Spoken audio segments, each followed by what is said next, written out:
Impungenge zo kuba abanyamakuru bashobora kuba nk'icyapa kiyobora abantu mu gihe cyo kigumaho giteretse ni imwe mu byagarutsweho, aho abanyamakuru nabo basabwaga kujya bitabira kubitsa mbere y'uko babwira abaturage kujya babitsa cyangwa kwizigamira. Bamwe mu banyamakuru twaganiye bagarutse ku nyungu ndetse n'ingamba bavanye muri aya mahugurwa. Ngibi bijyanye n'amafaranga, abanyamakuru benshi ntabwo twize ibintu bijyanye n'ibaruramari cyangwa se icungamutungo.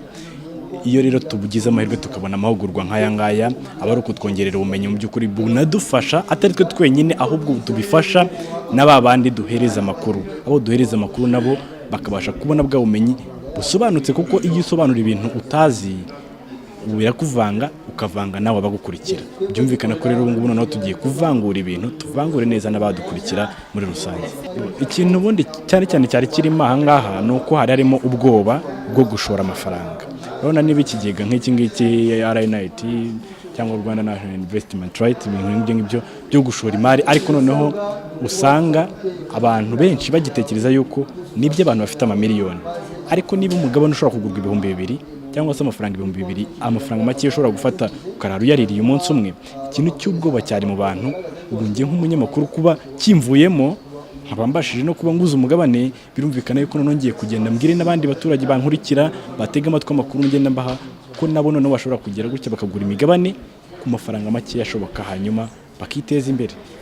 Iyo byose nanjye mfashe ingamba, ntabwo nave kugenda, ntabwo nagenda kuvuga ibyo navuga numvishe mahanga. Hano ngomba kuba umwe muri babandi bagomba kuba membre y'iki, kugira ngo mbere nanjye inzira b'abaturage bari hasi, cyangwa se kugira ngo mbabwire icyo nagezemo nanjye, kuko ntabwo ushobora kuvuga ikintu utazi uko gikora.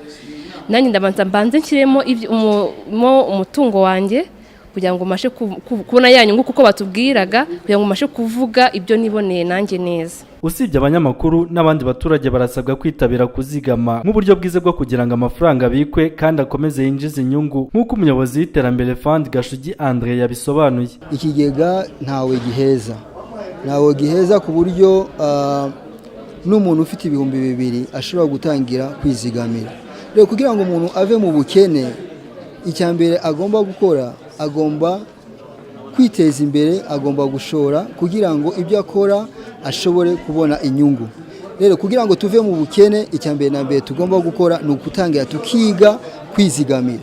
Ubu ni uburyo bwiza umuntu yizigamiramo, atari ukwizigamira gusa kugira ngo amafaranga yawe abikwe, ahubwo anashorwe atange n'inyungu.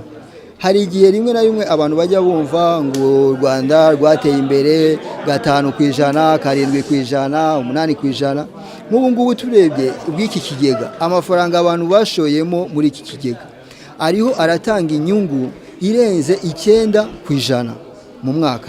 Ni kuvuga ngo rero umuntu uzaba watangiye kwizigamira muri iki kigega, make abonye, ari ibihumbi 2, ari 5, ari 10, ari 100, ari ufite miliyoni, ari ufite miliyari, akaza ari ku giti cye, akaza ari koperative, akaza ari groupe ya saving cyangwa ikimina, akaza ari umuryango, akaza ari societe, bose turabakira kugira ngo batangire bige cyangwa batangire babone aya mahirwe yo kwizigamira banashora imari binyuze muri kigega iterambere Fund. Mu iterambere Fund ubu harimo amafaranga agera kuri miliyari 1 na miliyoni 100 zivuye mu baturage bagera ku 1000.